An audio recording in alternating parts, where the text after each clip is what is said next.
Roman Reigns just did something so cold, so calculated, so absolutely ruthless that even the people who were there couldn't believe what they witnessed.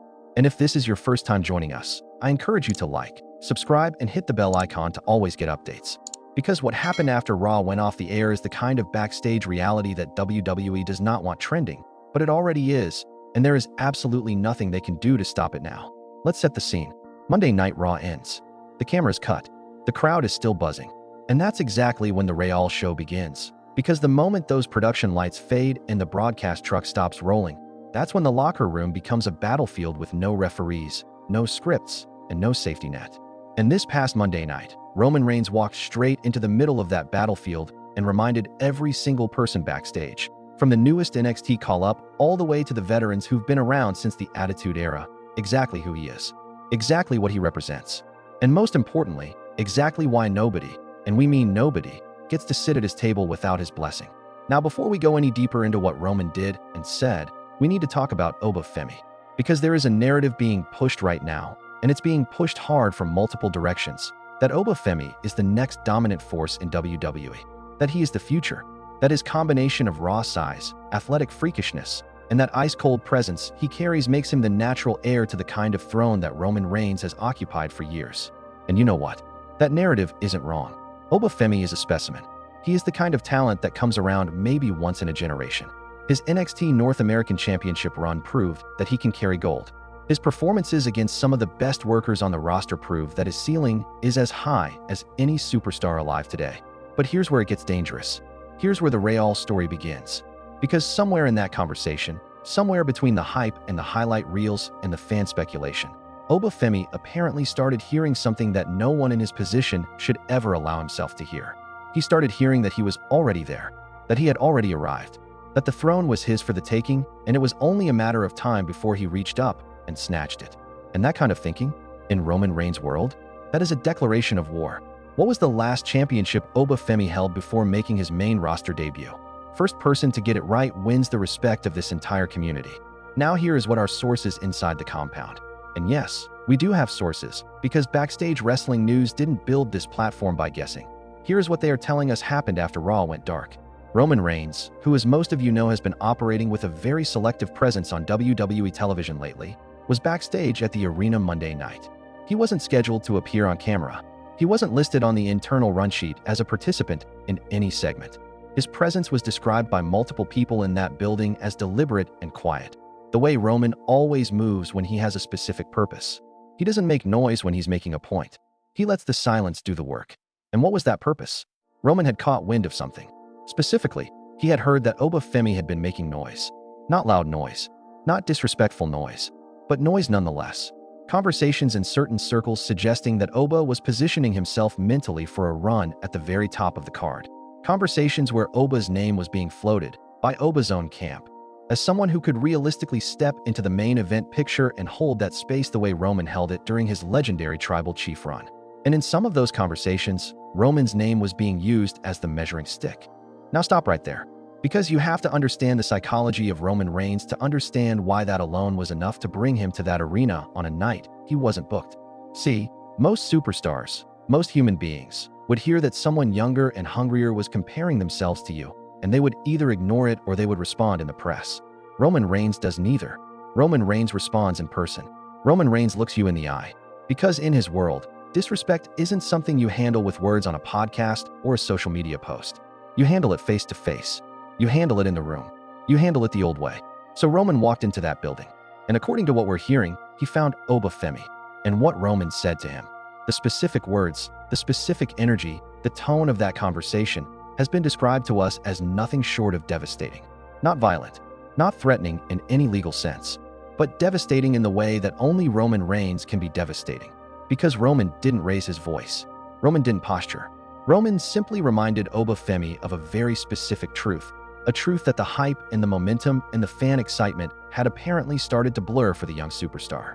Roman told him, and these are the words being passed around backstage right now, that there is a difference between being the next big thing and being the thing.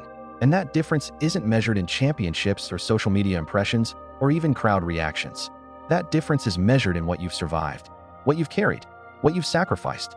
Roman Reigns carried WWE on his back, through a global pandemic. Roman Reigns held the Universal Championship and the WWE Championship simultaneously for years. Roman Reigns rebuilt his entire character, his entire public identity, from the ground up when everything he was before stopped working. And he did it so completely, so convincingly, that fans who once booed him into the ground were bowing at his feet within months. That is what separates the tribal chief from everyone chasing him. And then Roman apparently said something that stopped Oba Femi completely cold. Something that our sources say visibly landed on the young star like a physical blow. Roman looked at him and said, "We're paraphrasing here based on how it was relayed to us, that when you walk around this company acting like you've already earned something, you're not showing confidence. You're showing fear. Because a man who has truly arrived doesn't need to announce it. The room already knows." Let that sit for a second. How many days did Roman Reigns hold the Universal Championship during his historic tribal chief reign? Comment your answer below, and let's see who really knows their WWE history. Now, after that conversation, the atmosphere backstage shifted. People talk in WWE. That is the one universal constant in professional wrestling. People always talk. And by the time the talent buses were loading up and the crew was breaking down the ring, word had spread through that locker room like electricity. Roman Reigns had come to that building specifically to check Oba Femi. And Oba hadn't fired back, hadn't matched that energy. Because you cannot match that energy when Roman Reigns is the one delivering it. Not yet. Not where Oba is right now in his career.